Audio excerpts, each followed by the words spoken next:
Êxodo capítulo 16, quem estava aqui na virada, levanta a mão, fala, eu estava aqui, eu recebi. Quem não estava, aconselho você a ir lá no YouTube, no nosso canal de YouTube, e assistir a mensagem, porque eu vou pregar a parte 2 da mensagem hoje. Então fala assim comigo, parte 2, acessando a terra prometida. Amém? Êxodo capítulo 16, versículo 1 a 3, quem achou, desachei.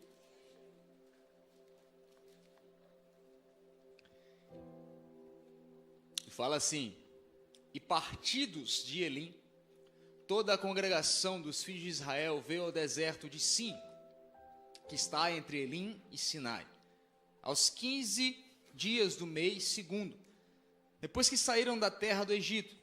E toda a congregação dos filhos de Israel murmurou, fala comigo, murmurou, contra Moisés e contra Arão, no deserto. E os filhos de Israel disseram-lhes, quem dera que nós morrêssemos por mão do Senhor na terra do Egito, quando estávamos sentados junto às panelas de carne, quando comíamos pão até fartar. Por que não tendes tirado para esse deserto, para matar-de de fome e toda essa multidão? Fecha os teus olhos, coloca a mão no teu coração. Desde já abençoa teu coração, abençoa teu espírito, abençoa teu entendimento, mas também desperta em ti uma fome espiritual. Porque eu creio, irmão, que quando há fome nas cadeiras, irmão, você vai extrair revelação dos púlpitos. Pai, no nome de Jesus, nós oramos por mais uma noite, porque eu creio que o Senhor aqui está, o Senhor nunca deixou de estar, porque o Senhor mora dentro de nós. O Senhor está dentro de cada um de nós. Pai, no nome de Jesus, eu acredito e posso ver que é um caminho que o Senhor está nos trilhando para acessar uma terra prometida, que até então só era uma profecia, que há alguns anos atrás era só uma declaração, uma visão distante. Eu sinto que os nossos pés estão prestes e muito próximos de entrar, de acessar aquilo que durante muito tempo ouvimos e sonhamos e esperamos, mas nunca tocamos, nunca vislumbramos. É tempo de vislumbrar, de se aproximar, de acessar aquilo que ouvimos, aquilo que lemos, aquilo que sonhamos. Prepara o nosso coração, a nossa mente, o nosso espírito. Acha em nós um coração reto, justo, fiel e saudável, para que nós possamos acessar a tua terra prometida para cada um de nós. Para cada um de nós. Para cada um de nós existe uma porção. Para cada um de nós existe uma misericórdia, um favor. Libera a tua misericórdia, o teu favor, o teu sopro nesse dia que se chama hoje. Na data dos homens é o primeiro culto do ano. Na data dos homens é o início do ano. Mas nós queremos estar atentos, conscientes das datas do céu, do calendário do céu. Qual é o calendário do céu? Essa é a nossa pergunta para ti hoje, Jesus. Abençoa-nos essa noite, em nome de Jesus. Amém, queridos? Pode sentar, fica no seu lugar. Fala assim comigo, Deus tem uma terra para mim. Deus tem uma terra prometida para mim. Eu, de fato, eu não tenho tempo para fazer resumo, porque eu já tenho dificuldade para pregar a mensagem do dia num tempo. Então, não dá para eu fazer resumo. Então, se você quer um resuminho, vai lá no YouTube. Mas esse texto, a gente está contando um pouco da história, da trajetória de Israel entrando na terra prometida. Resumindo, bem resumidamente, só para situar, né, como uma guise introdutória dessa noite. Mais de 2 milhões de pessoas aproximadamente saíram do Egito debaixo de uma palavra, de uma promessa de Deus. Eles receberam a profecia da irmã Joelma, lá em Orlando, porque agora ela está de volta, né? Deus traz, irmão, de volta as pessoas, brincadeira. Receberam uma palavra, mas só 2 que receberam essa palavra entraram na terra prometida, acessaram aquilo que Deus tinha para cada um deles. Quantos? Quantos? 2. Então só aí nos números eu já ficaria com muito temor, alarmado, porque não necessariamente não significa que se eu tenho clareza do que Deus quer de mim, não significa de que eu irei acessar aquilo que está claro para mim. Porque 2 milhões receberam a palavra, mas só 2 acessaram. E esse texto, ele começa a trilhar um pouco daquilo que eu quero falar hoje. Que toda a terra prometida, ela tem uma jornada. Eu não sei se você sabe. Todas as vezes que Deus te dá uma palavra, eu falei semana passada, Deus está te dando uma palavra no teu presente, porque Ele foi no teu futuro. Ele viu que você precisaria no futuro receber hoje, para que você acessasse o amanhã. Cada palavra que Deus te dá, irmão, é te preparando para a jornada, não é simplesmente te preparando para a promessa. Por quê? Porque a promessa de Deus, você nunca, fala comigo, nunca vai merecer. Então não é por merecimento, mas você pode se desqualificar para recebê-la. Fala comigo, a promessa é minha, mesmo sem merecer. Mas eu posso me desqualificar para receber aquilo que, sem merecer, eu recebi. Quem está me entendendo? Então diz amém. Fala assim comigo, tem uma jornada. E aqui fala da jornada do deserto. Porque eu não sei se você sabe, entre a revelação da tua promessa ao acesso da tua terra prometida, existe o deserto. Porque é no deserto, irmão, e é sempre no deserto que Deus vai medir o que nós podemos carregar dele com responsabilidade.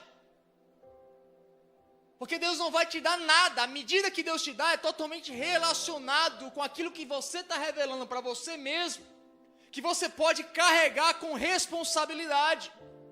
É que nem eu falei semana passada, a fidelidade de um crente sempre será medida, modelada e evidenciada pela forma ao qual nós tratamos as promessas de Deus. Então aquilo que eu recebo de graça, mas com muito valor, mesmo sem merecer, eu posso ser desqualificado para receber. Porque a pergunta que você tem que fazer todos os dias é: quanto do céu eu posso receber sem que o céu me perca?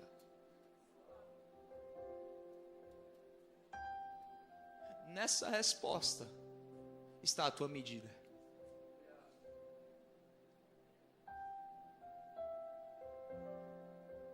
Quanto do céu você pode receber sem que o céu te perca?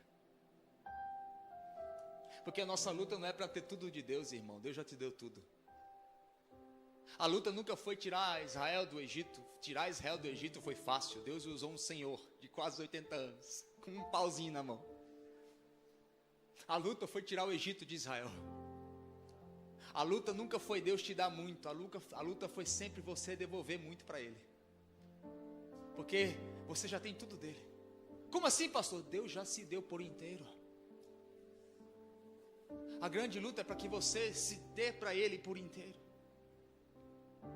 Deuteronômio capítulo 1, versículo 31 fala assim: também no deserto vocês viram como o Senhor, o seu Deus, os carregou. Fala comigo, Deus carregou. Deus tem me carregado, como um pai carrega o seu filho, por todo o caminho que percorreram até chegarem a este lugar. Fala assim comigo, foi Deus que me carregou para eu estar aonde eu estou hoje. Por quê, irmão? Porque para todo lugar que Deus quer nos levar, existe um caminho que Ele vai nos conduzir a percorrer. E o tamanho do processo, muitas vezes, é proporcional ao tamanho do seu propósito. Porque Deus não quebra pouco quem Ele quer usar muito. Então cuidado quando você ora, Deus me usa! Um dia, muito tempo atrás, talvez alguns de vocês não conheçam, a Aline Barros, ela tinha uma música muito legal. Não sou muito fã do estilo musical, mas tem algumas músicas que tocam de fato o coração. E tinha uma música que era assim: usa-me, Senhor, como um farol.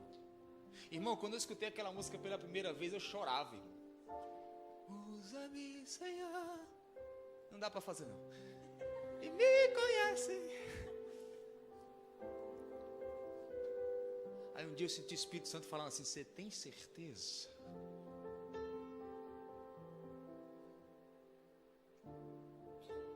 Porque à medida que você se entrega para ser usado, é à medida que automaticamente você está dizendo para o céu: me quebra. Porque aí quando você ora, Deus me dá unção, o céu entende pressão. está entendendo? Toda vez que você pede, Deus me dá uma nova porção, o céu entende pressão. Toda vez que você olha para o céu e fala, Deus me dá uma nova unção, uma nova autoridade, o céu entende pressão. Então cuidado com o que você ora, porque o tamanho do seu processo sempre será proporcional ao tamanho do seu propósito. Aí eu começo a entender, irmão, que antes do acesso àquilo que Deus me prometeu, tem um treinamento para eu receber aquilo que eu recebi sem merecer, mas eu posso me desqualificar. Por quê? Porque carregar e receber o favor do céu é necessário ter uma estrutura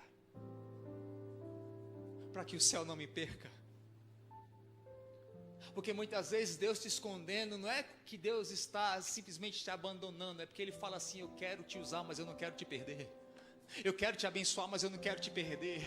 Eu quero responder as tuas orações, mas eu não quero você longe de mim. Então muitas vezes o ainda não de Deus, porque em Deus não existe jamais, existe ainda não, agora não, espera um pouco. É o céu dizendo, eu quero te usar, eu quero te dar, eu quero te abençoar, mas eu não quero te perder. Então você entende que toda porta fechada não é o diabo, é um treinamento. Fala comigo, treinamento. Então toda doença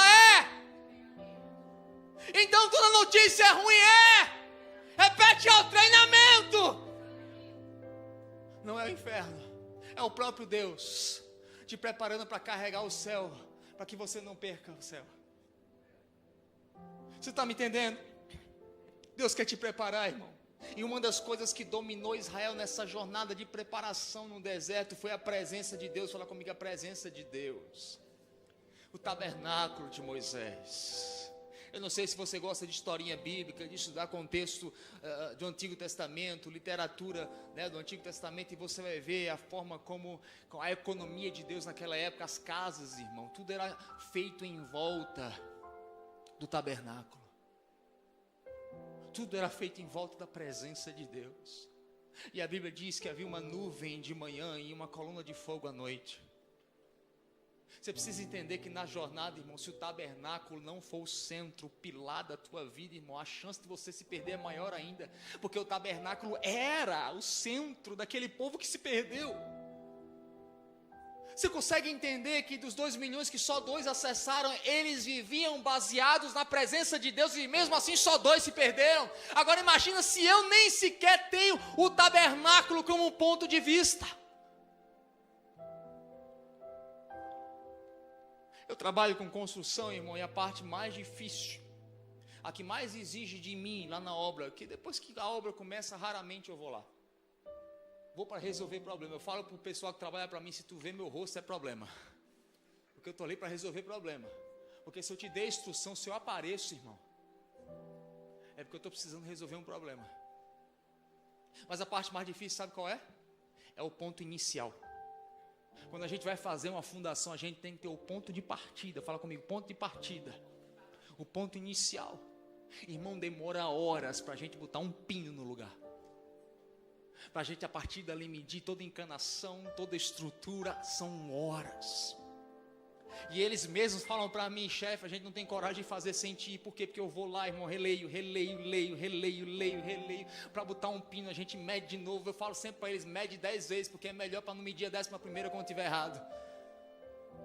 Agora a pergunta que eu te faço é, quantas decisões você tomou na sua vida baseado naquele pino central, que é uma nuvem de dia e um fogo à noite? Quantas pessoas, irmão, eu vejo, muitas vezes uns até, meu irmão, tem gente que liga já da estrada, pastor, me mudei. Nem para dar tchau, infeliz, irmão. Liga da estrada, me mudei, não, proposta de emprego melhor, não, irmão, mas a pergunta que eu te faço é, você orou? O tabernáculo, ele era o centro da tua jornada ou não? Não, pastor, você é muito espiritualista. Tá, então tá bom. Se eu estou te dizendo que mais de 2 milhões se perderam, mesmo tendo a presença no meio, imagina você sem ter ela. A sua chance é 0 de chegar lá. Eu vou repetir, a sua chance sem ter o tabernáculo como centro da organização da sua vida, da gestão da sua vida, a sua chance de chegar lá é 0. Agora, se você quer para aumentar para 0,2, pelo menos coloca o tabernáculo lá. Fala comigo, eu estou entendendo. Fala comigo, nuvem e fogo. Agora sabe o que é interessante? Êxodo capítulo 33, a Bíblia fala que Deus falava com Moisés face a face, mas a face de Deus era uma coluna de nuvem. Eu fico tentando entender e hoje caiu a ficha, no meio de um curativo e outro.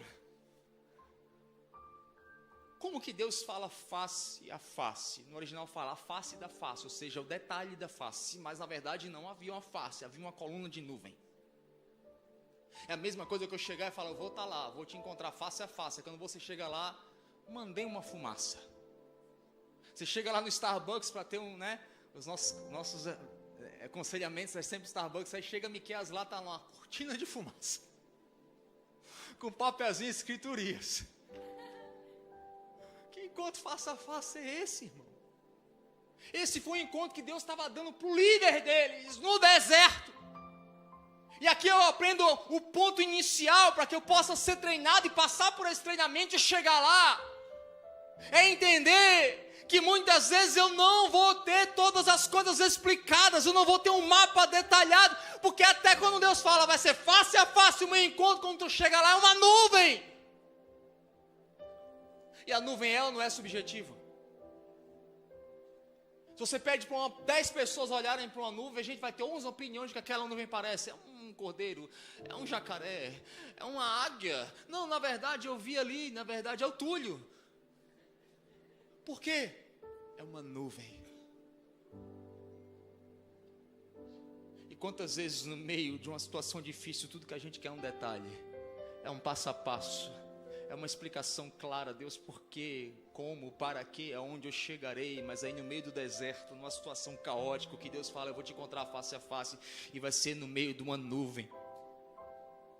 Por que, irmão? Porque não havia clareza. Essa é a pergunta que eu me faço. Por que não havia um detalhe? E eu te falo, está no contexto daquele povo. Aquele povo, irmão, ele viveu por quase 400 anos num contexto de idolatria. Então a idolatria era a base sistêmica, interior e mental daquele povo. Se Deus coloca o rostinho dele, automaticamente eles desceriam e fariam mais uma imagem de Deus como mais um Deus. E ao invés de terem Deus como Pai e uma adoração verdadeira e genuína, eles teriam uma idolatria. Então sabe o que eu entendo? Muitas vezes Deus não revela para você a imagem correta das coisas, a imagem clara das coisas, porque você ainda não está pronto para devolver para Ele uma adoração bíblica correta. E aí, aonde começa a minha jornada? Fala comigo, na escuridão. Na escuridão. Por isso que Deus muitas vezes não te dá clareza, porque não tem em você ainda uma resposta correta para a revelação que Ele quer te dar. Por que Jesus falava, não dá pérolas aos cães? Estava falando dos fariseus, ele está dizendo, olha, não adianta vocês falarem para eles, não vão entender.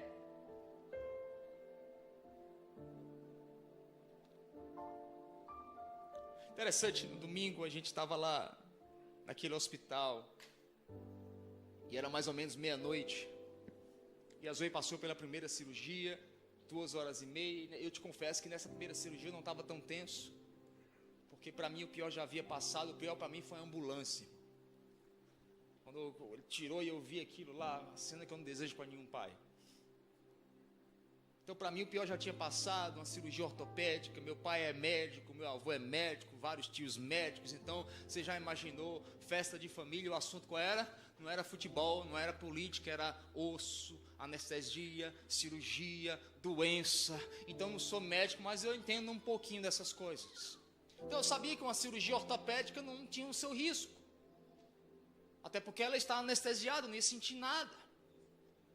Mas houve um porém, entretanto, todavia, mínima chance, que o médico falou.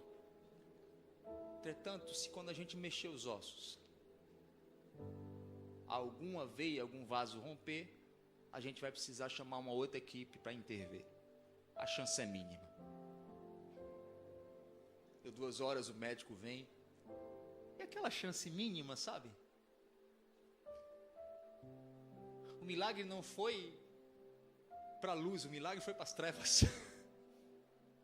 Porque aquela coisa rara de acontecer não foi para bom, foi para ruim. Ele falou assim: está tudo bem, colocamos os ossos nos lugares, está tudo encaixado, mas o braço dela está sem pulso. E a gente precisa chamar a equipe médica para analisar e depois intervir. Ali, irmão, ali mexeu comigo, ali de fato eu estava bem, e ali veio trevas sobre a minha vida. Porque eu sei que cirurgia vascular, até uma varize que se vai remover na perna, é perigoso. Imagina uma veia, uma artéria no braço de uma criança. Eu me lembro que eu fui andar, fui esparecer.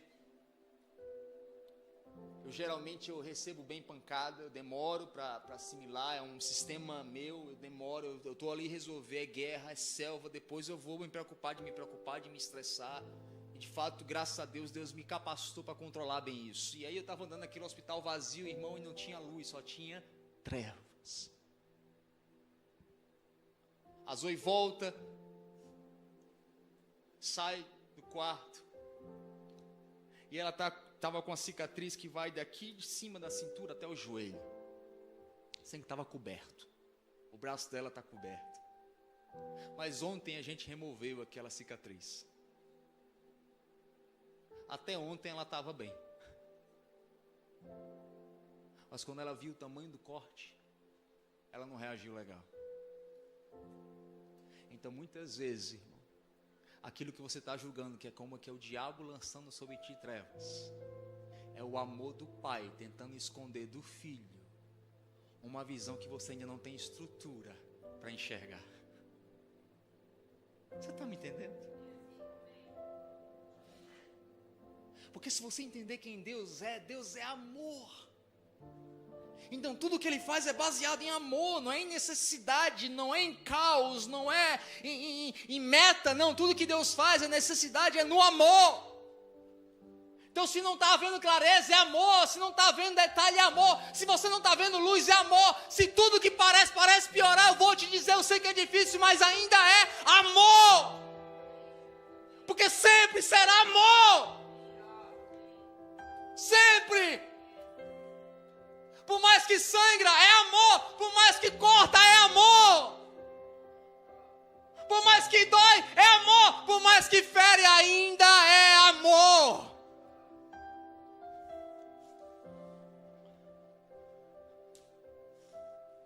Eu me lembro que num dos debates, há vários anos atrás, eu participei durante muitos anos em debates universitários. Não sei se você sabe, mas nas universidades tem debates. E tem a banca para eleger quem vence os debates, e eu fui escolhido da minha universidade para debater e defender a fé. Para defender a fé. Aí um dia era sobre Deus, o Deus sanguinário do Antigo Testamento, e um indiano me perguntou como é que Deus era tanto amor, e o Antigo Testamento a gente só via sangue. Eu concordo com você. Mas se você olhar para o Antigo Testamento, você só vai sentir o cheiro de sangue. Mas se você correr para o Novo, você vai ver os passos de um pai de amor. E aí eu contei para ele uma história. Quando eu era criança, meu pai era médico, dava várias cirurgias, ainda por dia. E toda vez que ele chegava na porta, eu sentia o cheiro de éter. Naquela época eu usava muito éter para limpar as cicatrizes.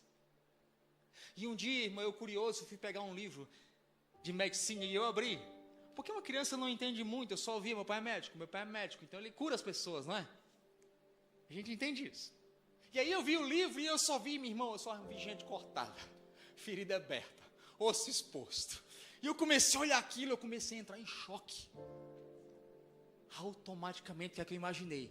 Todas essas horas que meu pai está lá fora, tocando nas pessoas, é isso aqui que ele está fazendo. Irmão, depois desse dia, quando ele chegou na porta, eu gelei, eu corri no quarto e fui me esconder.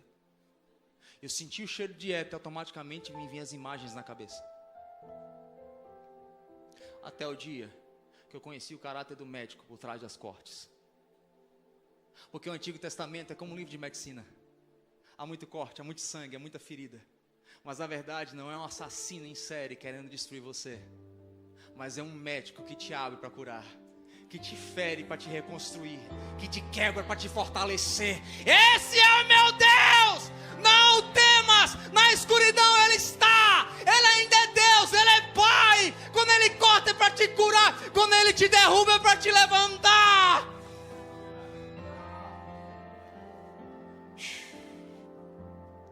Quem está me entendendo, fala aleluia. Porque por algum motivo Deus ama trabalhar na escuridão, nas trevas. Porque por algum motivo é necessário passar pelo vale para que haja luz. A parábola das 10 virgens, qual é a hora que Jesus aparece? Fala comigo, de meia-noite. Meia-noite. Quando os discípulos estão dormindo no Getsêmani, quando é que Jesus aparece? De noite. De noite. É quando a resposta da terra é extremamente negativa. É que às vezes a escuridão começa a se formar na sua vida. É interessante, Mateus capítulo 14, versículo 25, fala mas a quarta vigília da noite. A quarta vigília da noite, hoje eu calculei mais ou menos, dá 3 horas da manhã, dirigiu-se Jesus para eles caminhando sobre o mar. Irmão, significa que até aquele horário, na primeira vigília, na segunda vigília, trevas. Primeira vigília, trevas. Segunda vigília, trevas. Terceira vigília, trevas. Na quarta, alguém aparece caminhando. Fala comigo, na quarta, alguém aparece caminhando. E sabe quando a escuridão vem? É quando a terra te dá uma resposta extremamente negativa. Irmão, todos os médicos que eu consultei, todos os do hospital, não teve um médico que passou no hospital que falou assim: foi a pior lesão de queda que eu já vi na minha vida. Eu fiz aleluia. A pior. Teve um que falou assim: tem 20 anos que eu opero, eu nunca vi. Mandei pro meu pai, ele falou: a pior lesão de queda da minha vida. Eu falei: estou acostumado a ver isso. Aí, o pastor Fred, Flávio aqui inclusive, irmão, que anjos do Senhor, irmão. Madrugada lá com a gente, pastor Fred falou: rapaz, tem um especialista, um discípulo meu que está aí em Orlando, e ele é especialista em ombro, osso, liga para ele. Eu liguei para ele, mostrei para ele tudo, ele fez: irmão, é o quê? A pior lesão que eu já vi. Mas eu quero te dizer a coisa: na pior notícia que você já viu, no pior diagnóstico que você já recebeu, no pior trabalho que você já pegou, no pior momento do seu visto, no pior momento da sua casa, do seu casamento, eu quero te dizer que na primeira vigília pode ter trevas, na segunda vigília pode ainda estar escuridão, na terceira vigília ainda está tudo escuro, mas na quarta vigília a Bíblia fala que alguém vai começar a andar. E quando Jesus começa a andar, não é qualquer andar, cada passo é uma bomba nas trevas. Deixa eu profetizar na tua vida. Eu não sei quanto tempo está demorando a escuridão, quantas vezes você tentou e fracassou, quantas vezes as piores notícias chegaram, mas eu quero te dizer que alguém vai começar a andar na quarta vigília. Talvez não é na primeira, talvez não é na segunda, talvez não é na terceira, mas na quarta vigília ele chegará, ele virá andando, saltando como um cavaleiro que cavalga sobre as trevas, dizendo: eu estou vindo, eu virei ao teu encontro. E ele está chegando, e ele está chegando. Eu posso ouvir seus passos, posso ver sua luz. Eu sinto isso claramente na vida de algumas pessoas aqui. Eu não sei quantas vigílias em trevas você passou, mas na quarta existe alguém que vai vir visitar. E não é qualquer médico, é o médico dos médicos. Não é qualquer rei, é os reis dos reis. Não é qualquer senhor, é o Senhor dos senhores. É aquele que era, que é e que há de vir. Jesus está vindo visitar a sua escuridão. Aleluia! Porque o choro pode durar o quê? Um dia? Não, uma noite inteira. Primeira, segunda, terceira vigília. Mas a alegria virá pela manhã. E quem é a alegria? Não é uma notícia melhor. É Ele, é Ele. Ele é a alegria. Em meio à escuridão, Ele está com uma luz.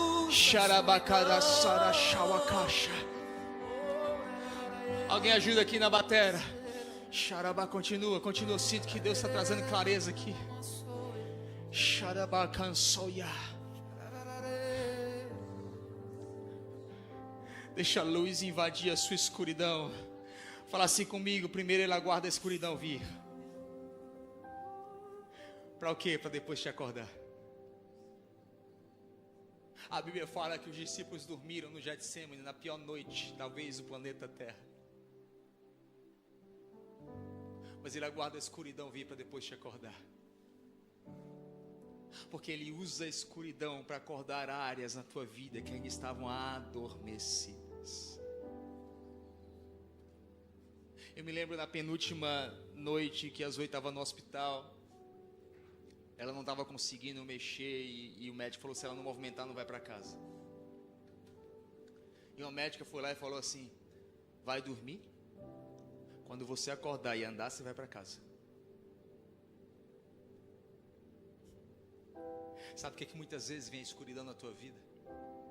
Porque Deus quer te acordar. Mas Ele não quer te acordar para que você olhe e enxergue o mesmo lugar.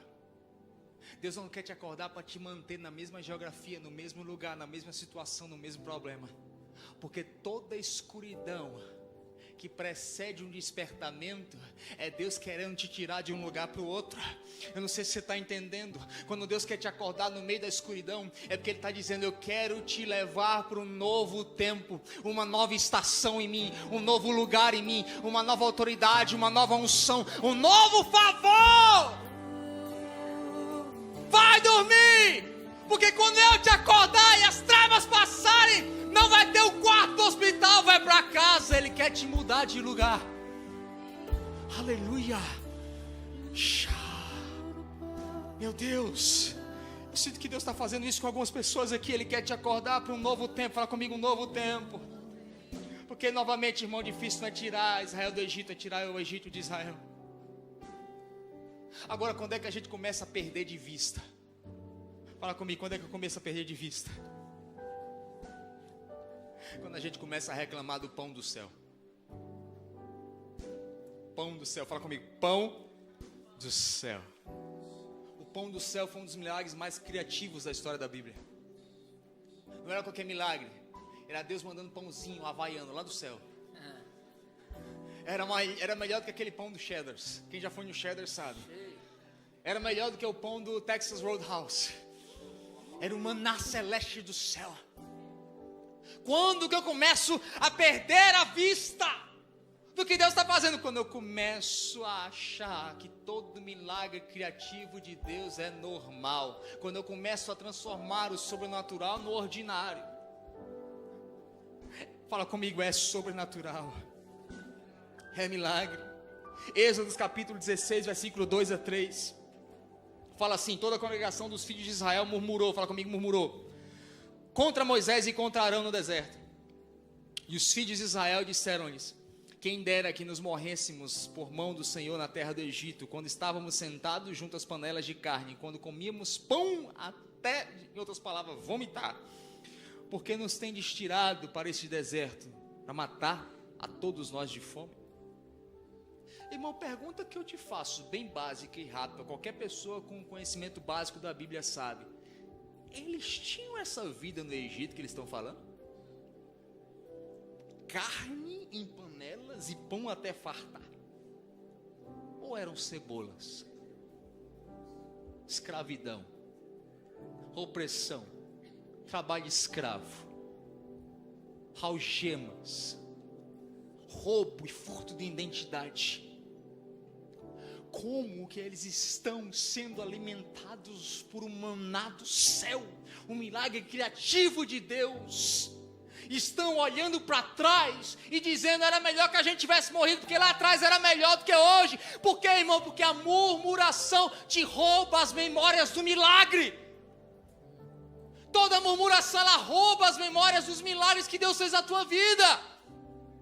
Ah, pastor, você não sabe. Ah, deu tudo errado. Ok, eu já entendi que isso aqui deu errado, mas me conta as coisas que deram certo.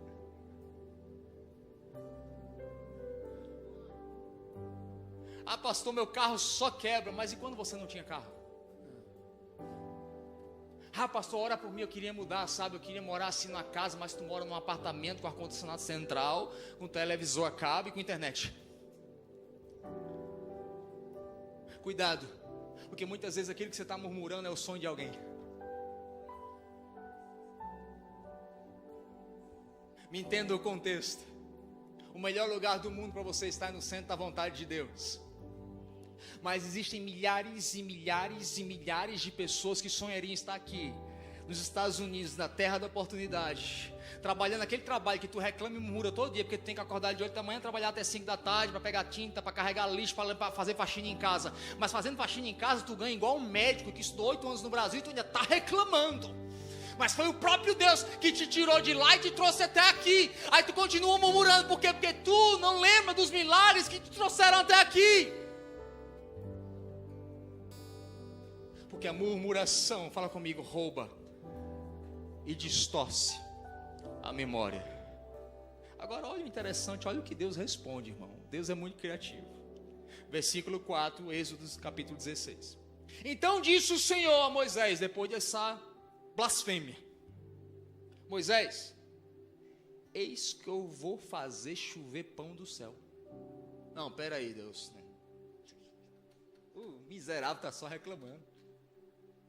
Coração ingrato.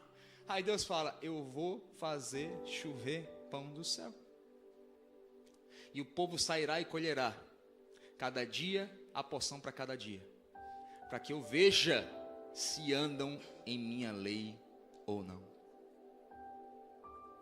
Sabe o que eu entendo, querido? Muitas das suas reclamações, muitas vezes, tem uma necessidade legítima. O problema não é a legitimidade da necessidade da sua reclamação. O problema muitas vezes está, irmão, no método e no como eu reclamo, que na verdade é uma violação ao senhorio de Cristo. Porque muitas vezes a necessidade ela existe. Você precisa de um visto, você precisa de um carro, você precisa de um milagre. A sua filha está na UTI por dias. Muitas vezes a necessidade é legítima. Mas o como e o método muitas vezes é uma violação do senhorio de Cristo. Porque muitas vezes quando eu reclamo, sou eu dizendo indiretamente que Deus não quer ou Ele não pode fazer aquilo que eu preciso. Deus não tem problema, irmão, fala comigo, com abundância. Deus tem problema com método de violação do seu senhorio. Por quê? Eu não revelo o senhorio quando eu canto no domingo e eu estou feliz. Eu revelo o senhorio quando eu murmuro nas trevas e eu estou triste. Porque a murmuração revela muito mais o teu senhorio do que um canto alegre.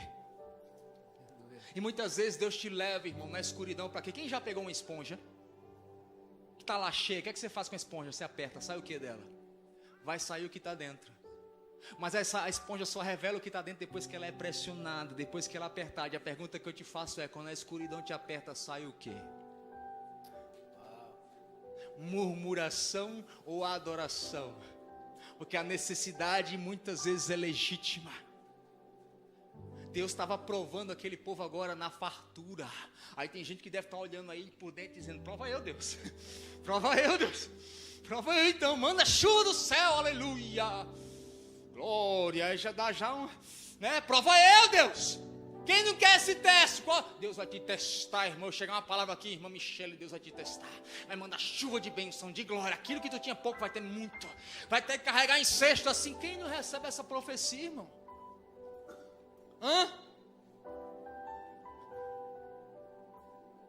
Segundo os estudiosos falam, havia tanto pão que dava para estocar por meses. E esse era o teste. O que é que Deus falou? Vai ter o suficiente para meses, mas eu quero que tu pegue só do dia. Porque tudo aquilo que tu pegar, nem que seja para o próximo dia, vai estragar e vai ficar podre. Eu não sei quem já viu pão estragar do dia para o outro, não existe. Nem em McDonald's. Porque esse era o teste. Deus não se opõe à abundância. Ele se opõe ao fato de nós sermos os senhores de nós mesmos. Ele está dizendo: eu vou te abençoar, eu vou mandar. É o suficiente até para mês, mas eu não quero que você pegue além daquilo que é pro dia.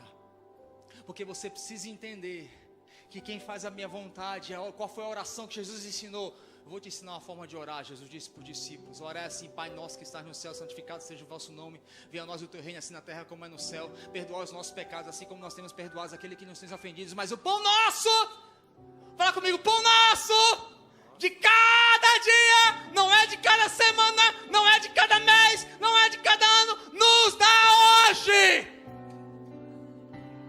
Porque Deus não tem problema de suprir a tua necessidade. Ele tem problema quando Ele deixa de ser a provisão daquilo que você precisa. Quem está me entendendo? Porque o senhorio foi testado tanto na escassez quando eles reclamaram, quanto na abundância quando eles pegaram mais do que eles precisavam. Porque toda vez que eu pego além daquilo que Deus me pediu, é uma expressão de medo, não é de fé. É medo, não é fé. Quem está me entendendo? Fala amém, eu estou entendendo.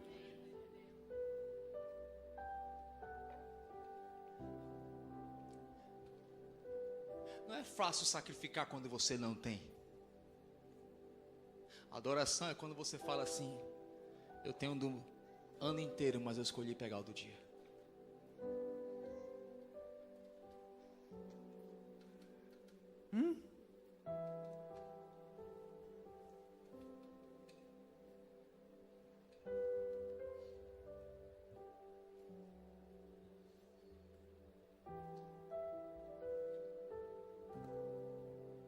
Muitas vezes na tempestade, algumas vezes Deus vai acalmar a tempestade, outras vezes Deus vai acalmar o marinheiro, mas em outras Ele vai te ensinar a nadar.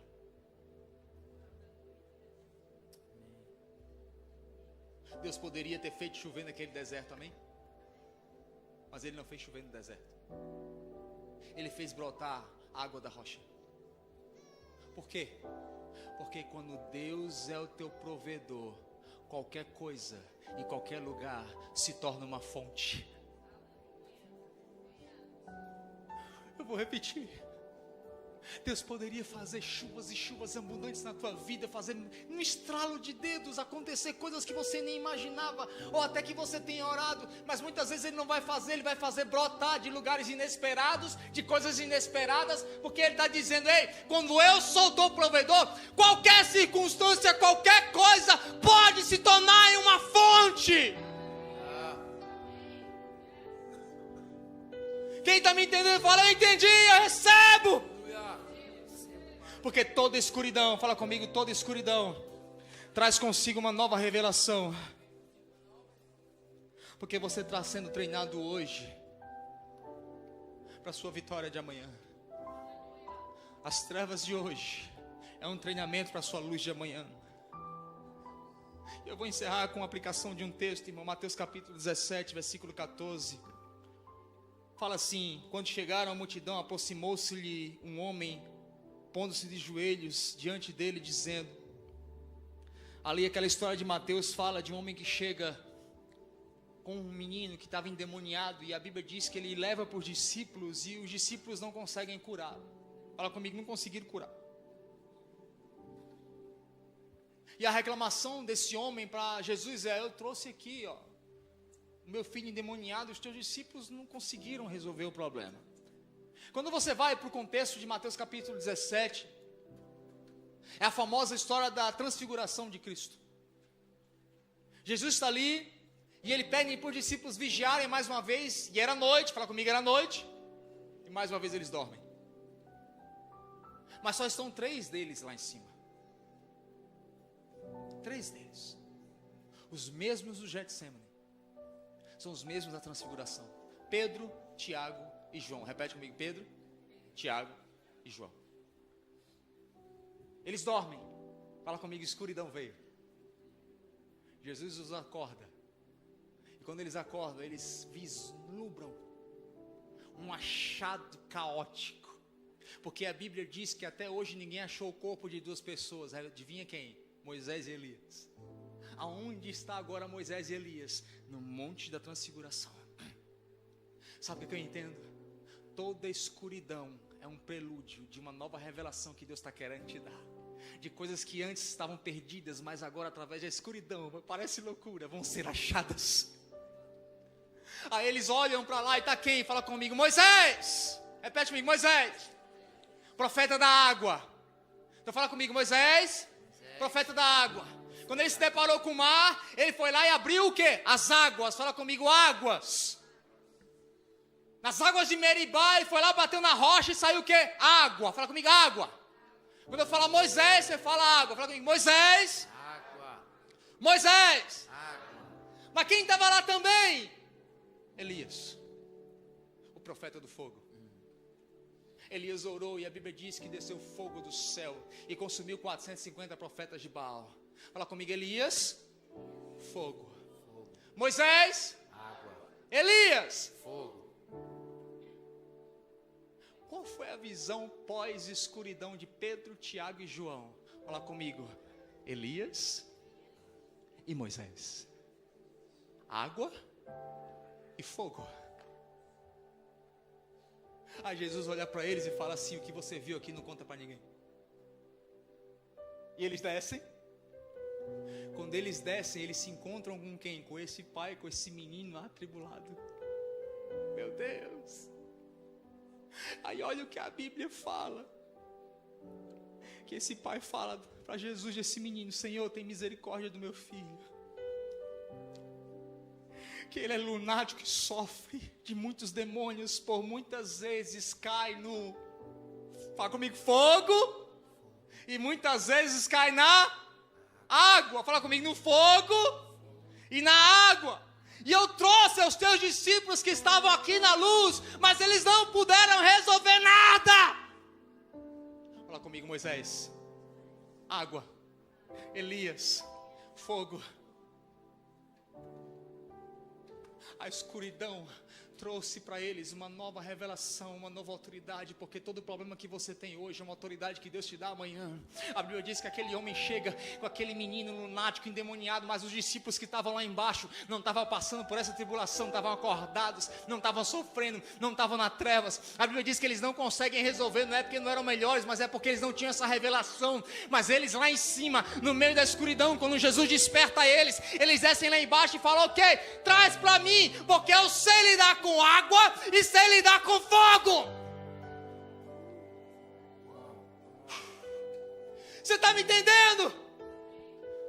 Tudo que você está vivendo nas escuridões que Deus te deixa passar, é Deus te ensinando água e fogo, porque lá no final vai ter uma necessidade, que esse problema que hoje você venceu, vai dar uma autoridade para derrotá-lo amanhã. Fala comigo, água, fogo.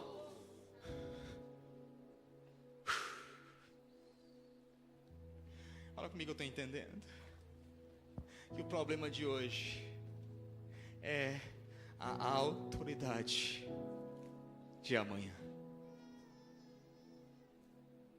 Fala comigo, o problema de hoje é a autoridade de amanhã. Eu sinto, querido, que e agora eu vou profetizar para acabar.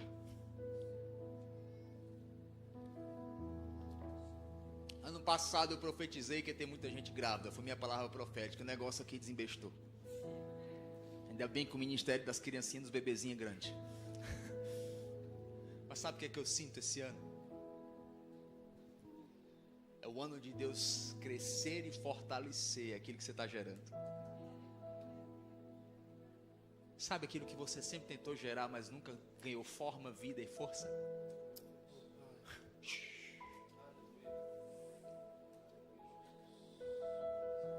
É o ano de Deus fortalecer, crescer, dar saúde, forma, força, para aquilo que você está gerando e tentou gerar durante anos e nunca cresceu, nunca se fortaleceu, nunca ficou visível. É o ano do fortalecimento. É o ano da saúde daquilo que estava fraco. É o ano da frutificação. Agora só frutifica quem permanece. João capítulo 15, Jesus fala: quem permanecer em mim, eu permanecerei em vós, e vocês darão frutos. O que dá fruto, irmão, é permanência, não é empolgação. Tem muita gente empolgada, mas poucos permanecem. Por quê? Porque todo treinamento dói. Você vai no primeiro dia na academia, você fica lá empolgado, você malha.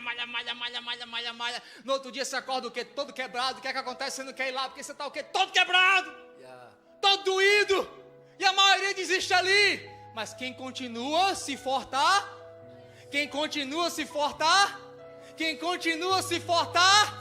mas Jesus vai dizer que continua, frutifica. Quem continua, fortalece. Quem continua, cresce. Quem continua, acessará a promessa. Uau! Fica de pé do seu lugar.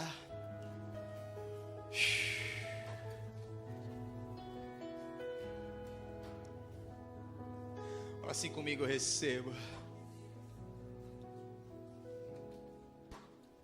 Agora esteja pronto também para Deus remover algumas coisas.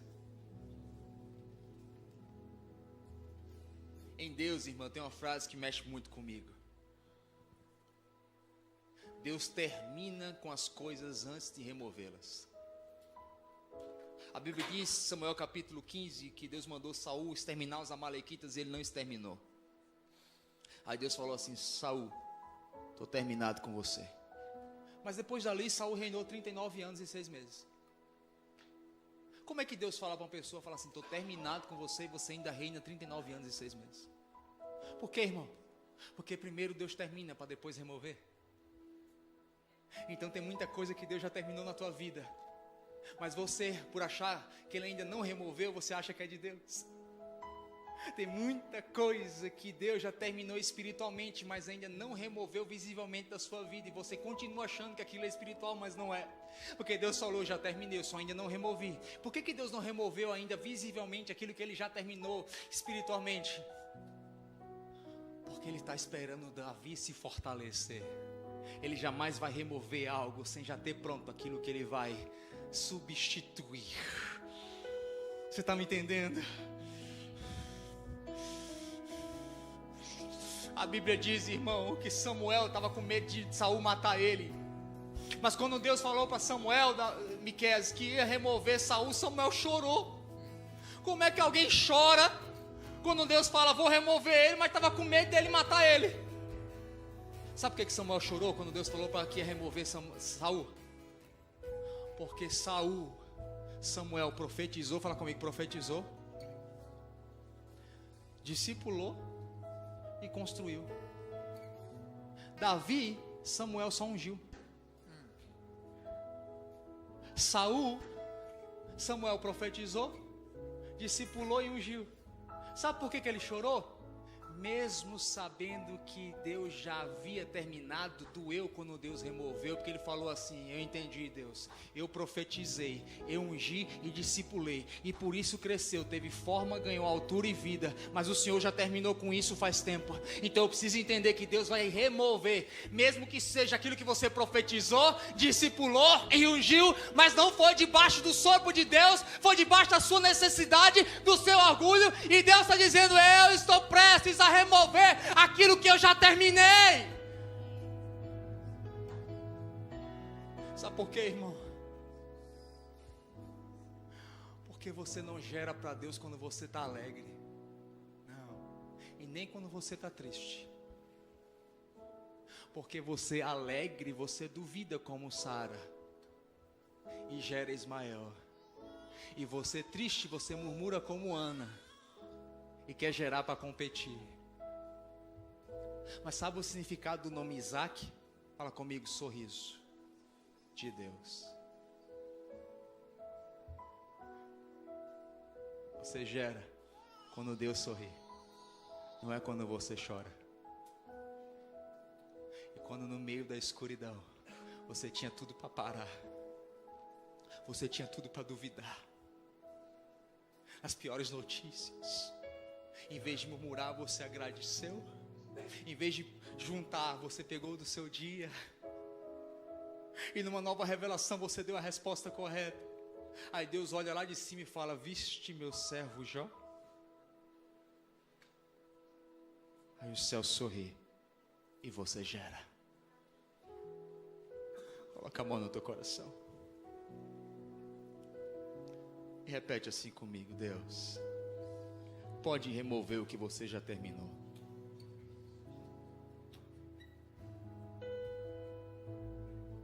Muitas vezes dói porque você profetizou naquilo, você ungiu aquilo, você instruiu aquilo.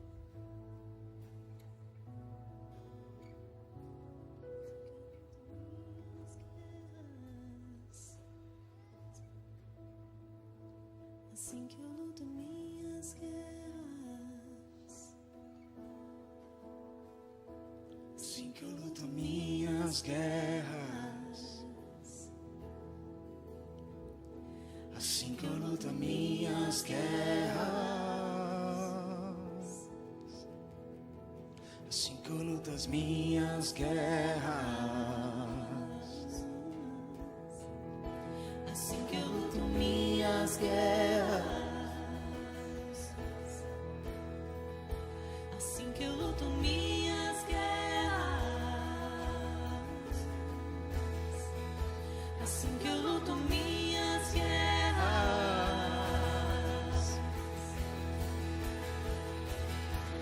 parece que estou cercado, mas sou guardado por ti. Parece que estou cercado, mas sou guardado por ti. Parece que estou cercado, mas sou guardado por ti. Parece que estou cercado, mas sou guardado por ti. Assim que eu luto minhas guerras, assim que eu luto minhas guerras, desatando. Assim que eu luto minhas guerras, te louvando. Assim que eu luto minhas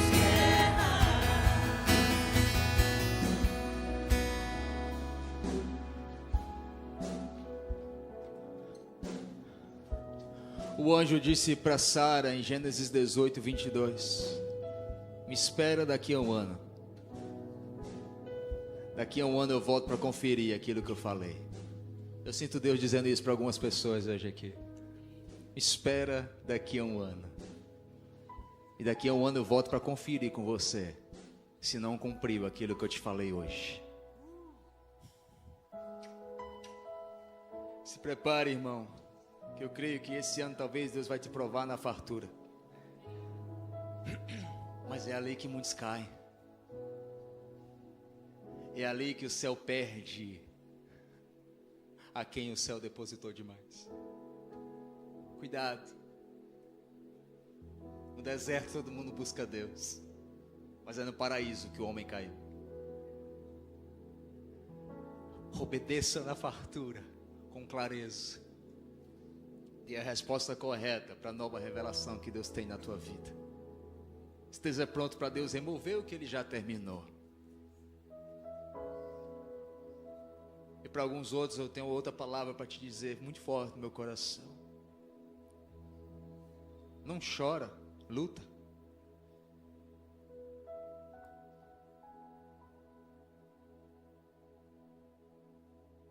Não chora, luta.